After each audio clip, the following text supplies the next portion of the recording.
Question करवाते हैं आपको न्यूटन्स लॉज ऑफ मोशन का। एक ब्लॉक है 2 kg का, ये एक रस्सी से बंधा हुआ है। ये ब्लॉक एक दूसरे ब्लॉक के ऊपर रखा हुआ है और इस ब्लॉक का मास है 4 kg।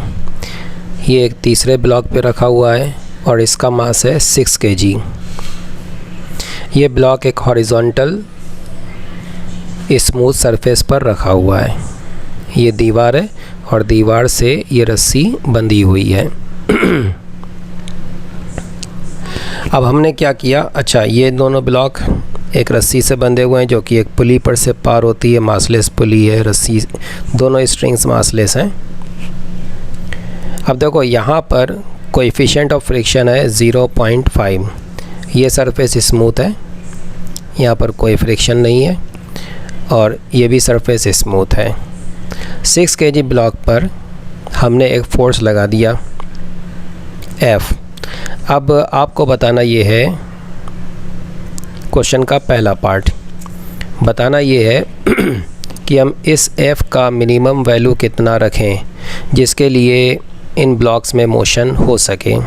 This is block A, block B and block C। किसी एक में कम से कम हो सके, 2-3 में हो जाए तो भी चलेगा, तो उसके लिए कम से कम हमें फोर्स कितना लगाना पड़ेगा।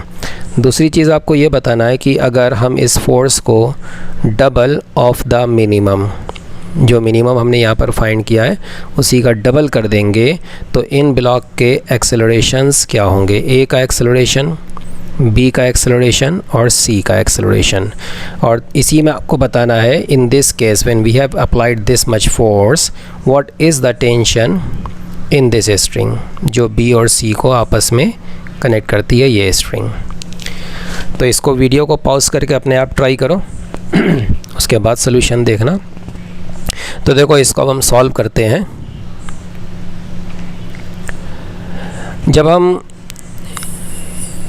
इस ब्लॉक को C ब्लॉक पर राइट में फोर्स लगाएंगे तो इसमें राइट में जाने की टेंडेंसी है। अगर ये राइट में गया तो फिर B को लेफ़्ट में जाना पड़ेगा। अच्छा B लेफ़्ट में जाएगा तो उस अपने साथ वो A को नहीं ले जा सकेगा क्योंकि ये सरफेस कैसी है, स्मूथ, तो A तो रुका रहेगा। वैसे अगर ये यहाँ पर फ्रिक्शन होता और B इन केस अगर राइट में जाना चाहता तो A को नहीं ले जा पाता क्योंकि ये रस्सी से बंधा हुआ है। लेकिन अगर B लेफ़्ट में जाना चाहे तब फिर वो A को ले जा सकता था, क्योंकि रस्सी फ्लेक्सिबल है ना, तब वो A को ले जा सकता था लेफ़्ट में। लेकिन वो तब होता जब ये सरफेस रफ़ होती, लेकिन सरफेस स्मूथ होने की वजह से A तो चलेगा नहीं, इसलिए A का एक्सेलरेशन 0 होगा इन एनी केस।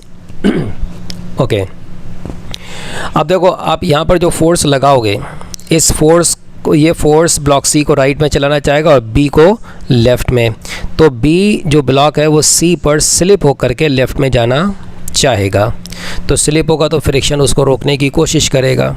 ठीक है, आप जितना ज़्यादा बड़ा फोर्स लगाओगे उतनी ज़्यादा यहाँ पर स्लिपिंग की टेंडेंसी होगी, फ्रिक्शन अपनी उतनी ज़्यादा यहाँ पर B और C के बीच में ताकत लगाएगा।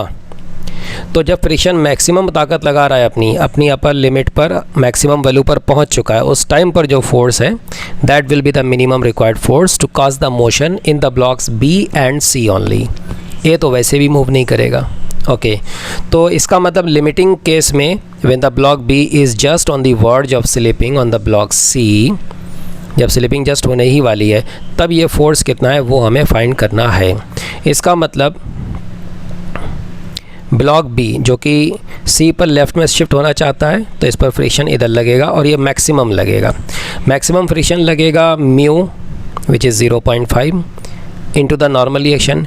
B पर ये नॉर्मल रिएक्शन कितना आएगा, ये नॉर्मल रिएक्शन आएगा A और B का कंबाइंड वेट के बराबर।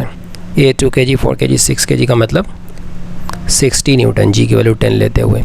तो mu into this normal reaction, ये फ्रिक्शन हो गया 30 न्यूटन जो कि B पर लगेगा और B पर ये रस्सी बंधी हुई है तो रस्सी इसको इधर पुल करेगी। अब ये B जो है वो जस्ट स्लिप करने ही वाला है टू द लेफ़्ट, इसका मतलब टेंशन T कितना हो जाएगा, इस फ्रिक्शन के बराबर हो गया। अच्छा ब्लॉक C को देखो, अब ब्लॉक C पर एक फोर्स तो राइट में लग रहा है F, एक रस्सी देखो कनेक्टेड है ना, तो रस्सी इसको खींचेगी टेंशन टी के बराबर फोर्स लगाएगी, इतना फोर्स। सी के बॉटम पर यहाँ पर कोई फ्रिक्शन तो है नहीं, तो यहाँ से कोई फोर्स लगेगा नहीं। अब ये सी बी के रेस्पेक्ट में राइट में स्लिप हो रहा है, तो फिर इस पर फ्रिक्शन लेफ़्ट में लगेगा। ये फ्रिक्शन 30 न्यूटन का फ्रिक्शन, ठीक है। तो this is on the verge of slipping, so right में लगने वाला force that is equal to left में लगने वाले ये दो फोर्सेस का सम। टी है 30 न्यूटन, दिस इज़ 30 न्यूटन, तो ये हो गया 60 न्यूटन। तो जो हमसे पूछा गया था ना minimum force to cause motion, तो मिनिमम फोर्स होगा 60 न्यूटन। मतलब 60 या उससे ज़्यादा फोर्स जब हम लगाएंगे तब ब्लॉक बी और सी चलेंगे, बी लेफ़्ट में चलेगा, सी राइट में एक्सेलरेट होगा, और ए नहीं चलेगा, ए रुका रहेगा, ए का एक्सेलरेशन 0 होगा। अब हम चलते हैं क्वेश्चन के अगले पार्ट की तरफ। अगर हम फोर्स को मिनिमम का डबल बना दें, मतलब कि 60 न्यूटन का डबल, तो ऑब्वियसली फिर सी एक्सेलरेट होगा राइट में, बी एक्सेलरेट होगा लेफ़्ट में, और ए रुका रहेगा because there is no friction between A and B.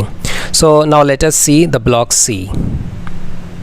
यह है ब्लॉक सी, इस पर हमने फोर्स लगाया F जो कि इस 60 का डबल है, 120 Newton.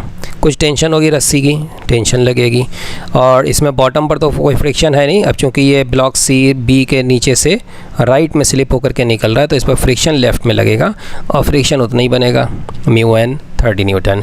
Now the block is accelerating, so let us assume the acceleration A. Right में 120, लेफ़्ट में है t और लेफ़्ट में है 30 newton, right. So net force equal to mass into acceleration. First equation 120 minus 30, this is 90 minus t। ये हो गया पहला इक्वेशन। अच्छा, ब्लॉक बी को देखो। अब ब्लॉक बी जो कि 4 kg का है, इस पर एक फोर्स तो ये टेंशन लग रही है, टेंशन लेफ़्ट में लग रहा है। दूसरी बात, इस पर फ्रिक्शन लग रहा है, लेफ़्ट में स्लिप हो रहा है ये, तो फ्रिक्शन राइट में लगेगा 30 न्यूटन। हॉरिजॉन्टली सिर्फ यही दो फोर्स हैं, बाकी सब वर्टिकल हैं। सो the block is accelerating to the left, net force to the left, this is equal to mass into acceleration। Equation number 2, इन दोनों को सॉल्व कर लो, t मिल जाएगा और a मिल जाएगा। तो b और c का जो हमसे एक्सेलरेशन पूछा गया था, असल में b और c का एक्सेलरेशन इक्वल है, जिसको हमने यहाँ पर a एज्यूम किया, दोनों a बराबर है। तो हम सॉल्व करने के लिए इन दोनों को ऐड कर देते हैं, इसको और इस इक्वेशन को ऐड कर दो, t कैंसिल हो जाएगा, 90 माइनस 30, 6 और 4 10, तो एक्सेलरेशन आ गया 60 का मतलब 6। ये एक्सेलरेशन आ गया दोनों ब्लॉक का, ये बी का भी है और सी का भी है। और रही बात टेंशन की, तो रस्सी में टेंशन हो जाएगी 30 + 4 × A, दिस इज़ 54 न्यूटन। अब देखो, इसी में आपको एक क्वेश्चन अपने से ट्राई करना है, हम बस लास्ट क्वेश्चन दे करके इसको ख़त्म करेंगे, ट्राई अपने आप कर लेना। अगर क्वेश्चन ये है कि अगर इस फोर्स को राइट में लगाने की बजाय हम लेफ़्ट में लगा दें और ये फोर्स हो 20 न्यूटन, तो आपको बताना है सारे ब्लॉक्स का एक्सेलरेशन क्या होगा। इस रस्सी को आप बहुत लंबा मान सकते हैं।